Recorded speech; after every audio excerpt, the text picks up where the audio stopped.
Good afternoon, and thank you for allowing me to speak on this today. I'm here to speak on behalf of the Prison Construction Moratorium, S.2114 and H.3422. Before spending $50 million on prison, we need to look at the needs of the incarcerated and look at alternatives. You wouldn't buy a house for your family without considering what your family needs are. Why build a $50 million prison without talking to those who would be living and working there? The focus should be on programs and rehabilitation that prepare us for life on the outside.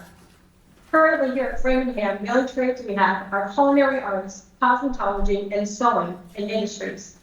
This is the 21st century. Women can do more than their hair, quilt, and sew. One of the problems that we have nationwide and here at Framingham is addiction. When I first got here 20 years ago, we had CRA and WRA, which are pertaining to people that have addiction problems. We no longer have that. There are a few programs that the girls are allowed to do during Spectrum, but they're not as aggressive and meaningful as the CRA and the WRA was.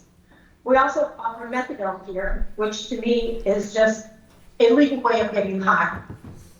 I'd love to see the statistics to show that the methadone is actually working, because for 20 years, ever since the program's been installed here, I've watched many girls get on the methadone, and what happens is they end up going out on the street, not wanting to go to the clinic. They end up getting high, but the problem is they don't understand that they can't handle what they used to and end up overdosing and possibly dying.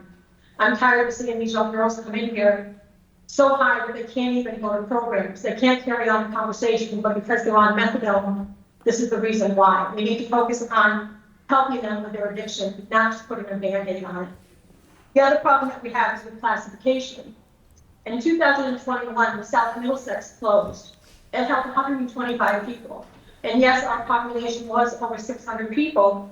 It was still allowed us to have people go to pre-release. Right now, Bill Ricca, who has Middlesex County, holds 20 people. But as of last week, there was only 8 people there. My question is, why aren't there more people here being allowed to go to pre-release?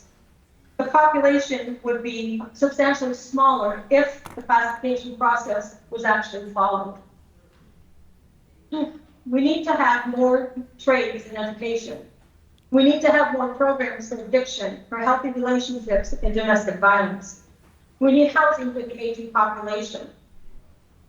The alternatives for the $50 million facility, I've put a lot of thought in. And one thing that I've thought would somewhat be maybe acceptable is in the state of Massachusetts has had a couple of nursing homes that have closed. Why can't the state take one of those nursing homes and make it into a pre-release, or make it into a drug rehab program for these people that need to help with their addiction? We could also, or you could also offer the electronic bracelet program. It would save the state money, and it would save us from having to build a large prison. The only problem with the bracelet program right now is that you have to actually be in pre-release to get a bracelet. But we can't get to pre-release because there's not enough beds available. Another alternative is to pass the bills that we've all been fighting for, like Any Life Without Parole, the elderly parole, and the second chance bill. The nursing homes have they have the rooms, they have the dining halls, they have a medical setup, and it would save, again, building a new prison. In closing, I ask that you wait before building a new facility. Do the research and find out what is needed and how the prison population can be minimized. You may find that you don't need a new prison, and the money could be spent on reducing recidivism and helping with addiction. Thank you for allowing me to speak on this important topic, and have a wonderful day.